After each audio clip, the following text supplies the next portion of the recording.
বন্ধুরা, দ্বিতীয় টেস্টের আগে বিরাট কোহলি চোট, খেলতে পারবে না অ্যাডিলেডে। হাঁটুতে ব্যান্ডেজ বেঁধে অনুশীলন কোহলির। দ্বিতীয় টেস্টের আগে উদ্বেগ বিরাটকে নিয়ে। বন্ধুরা, আপনারা যদি দেখতে চান বিরাট কোহলির কি হলো, তাহলে ভিডিওটি লাস্ট অবধি দেখতে হবে। চ্যানেলটিকে সাবস্ক্রাইব করতে হবে, একটা লাইক দিতে হবে এবং নোটিফিকেশন বেল আইকন দাবাতে হবে। বন্ধুরা, ভারত বনাম অস্ট্রেলিয়া দিন রাতের পিঙ্ক বলের টেস্ট 6 তারিখ থেকে অ্যাডিলেডে শুরু হতে চলেছে। কিন্তু মেগা ম্যাচের আগে ভারতীয় দলের মহাতারকাকে নিয়ে চোটের আতঙ্ক।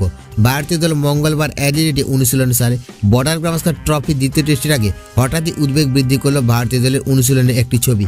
উদ্বেগ বিরাট কোহলিকে নিয়ে। সেখানে দেখা যায় হাঁটুতে ব্যান্ডেজ বাঁধা অবস্থায় অনুশীলন করছেন বিরাট কোহলি। বন্ধুরা, কোহলির হাঁটুর চোট কতটা গুরুতর, কিভাবে চোট পেলেন কোহলি?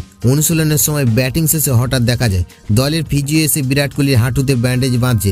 ব্যান্ডেজ বাঁধার পর তার হাঁটু চলার মধ্যে কোনো জড়তা দেখা যায়নি। সমাজ মাধ্যমে ভাইরাল হয়েছে এই ঘটনার ভিডিও। বন্ধুরা, ভারতীয় শিবির থেকে কোহলির হাঁটুর ব্যান্ডেজের বিষয়ে কিছু জানানো হয়নি। অনুশীলনে চোট পেয়েছেন নাকি পুরনো কোনো ব্যথা কোহলিকে ভোগাচ্ছে তা জানা যায়নি। ভারতীয় শিবির কিছু না জানানোই অনুশীলনের ওই ছবি ঘিরে জল্পনা তৈরি হয়েছে ক্রিকেট প্রেমীদের মধ্যে। পার্থে প্রথম টেস্টে দ্বিতীয় ইনিংসে দুর্দান্ত সেঞ্চুরি করে রানে ফিরেছিলেন বিরাট কোহলি। অ্যাডিলেড ও চোটের আতঙ্ক কাটিয়ে সম্পূর্ণ ফিট বিরাটকে দেখার অপেক্ষায় ফ্যানেরা।